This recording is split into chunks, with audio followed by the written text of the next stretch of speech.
Ce forum de Ngourti, qui réunit autour du Premier ministre tous les acteurs et leaders communautaires, intervenait dans la promotion de la paix, la sécurité et la coopération énergétique, se veut un cadre d'échange et de réflexion pour renforcer davantage le Niger dans plusieurs domaines. Le Premier ministre, ministre de l'économie et des finances, est porteur d'un message ferme de paix du président du Conseil national pour la sauvegarde de la patrie, le général de brigade Abdraman Chani.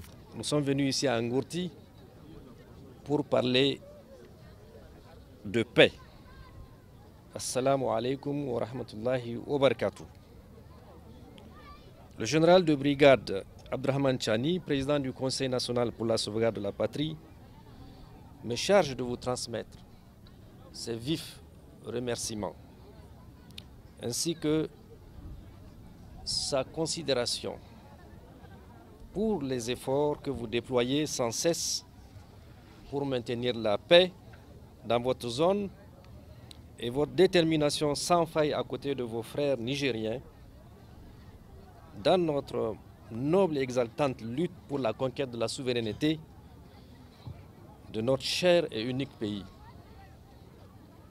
Il formule également le vœu d'une cohésion sociale renforcée et d'une union consolidée de tous les fils de notre beau pays.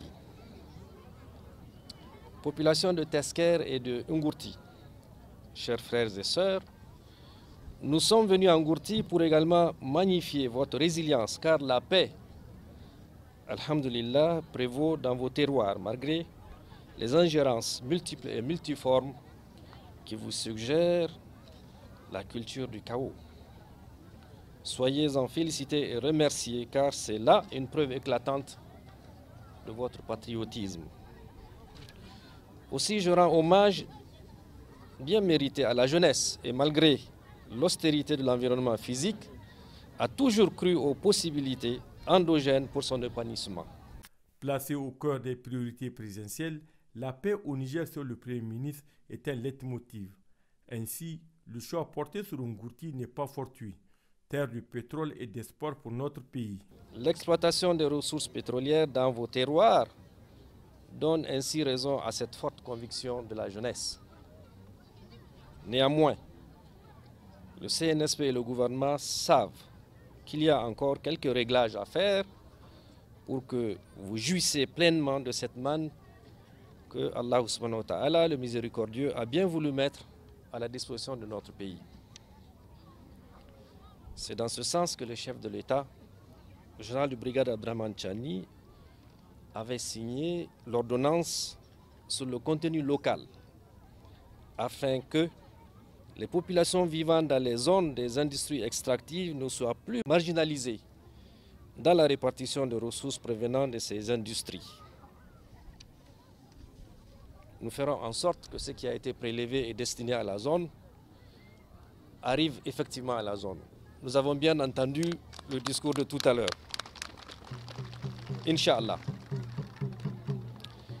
Notez et retenez que le CNSP et le gouvernement n'accepteront plus que l'extérieur profite mieux que nos compatriotes des richesses que Dieu a bien voulu déposer sous nos pieds. Il n'y aura plus au Niger, Inch'Allah, d'un autre Arlit, où l'exploitation de l'uranium n'a profité quasiment à l'extérieur, à des sociétés étrangères, qui ne sont en réalité que la même face de la même médaille. C'est cela que signifie la création il y a quelques 2 mois de 2 structures étatiques qui veilleront désormais aux intérêts de l'État dans la zone des industries extractives. Soyez donc rassurés.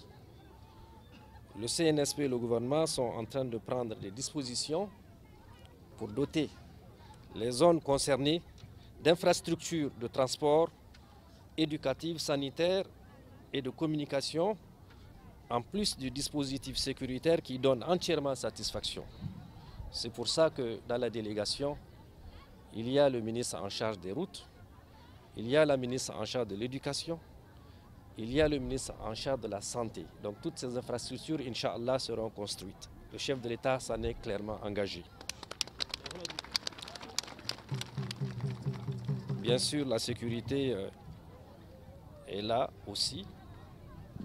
La souveraineté que nous proclamons ne sera pas un vain mot, Inch'Allah. Nous sommes d'ores et déjà libres de décider par nous-mêmes ce que nous voulons pour nous-mêmes, comme nous le voulons. Toute décision que vous voyez entreprise, c'est le fruit d'une réflexion du CNSP et du gouvernement dans l'intérêt exclusif de l'ensemble des Nigériens. Inch'Allah, ce sera un grand bonheur du peuple nigérien et des peuples de la Confédération de l'AES. Comme vous savez, nous sommes dans cette même organisation avec 2 pays, le Burkina Faso et le Mali. Chers compatriotes, chers frères et sœurs, cultivons et préservons la paix dans tous nos gestes du quotidien, car la paix est indispensable pour bâtir pour nous-mêmes et pour les générations à venir les conditions d'un mieux-être partagé. Il est important que nous retenions que rien ne saurait se faire en dehors de la paix. La paix, la sécurité. C'est pour ça que toutes les dispositions qui sont prises aujourd'hui placent en haut la paix. J'ai entendu également la nécessité de gérer au mieux les ressources, donc une bonne gouvernance et la justice sociale. Nous sommes arrivés pour vous dire que nous sommes avec vous. Le chef de l'État me charge de vous dire encore qu'il est à chaque instant animé par cet esprit de rendre justice à l'ensemble des Nigériens. Donc je voudrais déclarer ouvert le forum de la paix, la sécurité et la coopération énergétique pour mieux vivre avec le pétrole. Ngourti et Tesker, Inch'Allah, tireront le Niger vers le haut. Je vous remercie. Sachez qu'auparavant, l'administrateur délégué de la ville de Ngourti s'est exprimé pour souhaiter la bienvenue à toutes les délégations. Le représentant des chefs traditionnels pour saluer cette initiative qui répond aux aspirations des communautés. Le préfet de Ngourti pour présenter son entité administrative, une entité qui porte l'espoir de tout un peuple.